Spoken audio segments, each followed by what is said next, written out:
And so that changes the cost to track everyone on the planet to a degree where we no longer have that structural limitation. So we might now need a policy restriction to restore the balance. And the conversation we're having is what should that balance be? You know, the frame of kind of terrorism and protecting national security has been so dominant that the argument is we need to track everyone. We need to track every single person in case there's just one guilty person in that population. And that's the conversation I think we need to have is what is that balance we want? Now that we can, from a cost perspective and a pragmatic perspective, track everyone if we want to. And by we, I mean the government or companies themselves. So for the panel, what is the right balance? Or where should we start that conversation between security, privacy, even convenience, which I think is something that comes up as well in the film? Where do we draw those lines?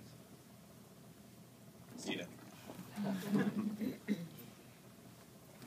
I guess the way that I would answer that question is to say, in some ways we need to reframe the conversation, right? So I work with communities that are just coming online for the first time. And sure, there's a question and concern about national security and things like that. There's also a concern about overbroad law enforcement or prejudicial law enforcement, things like predictive policing, even before there was technology to lower the cost or to engage in mass predictive policing.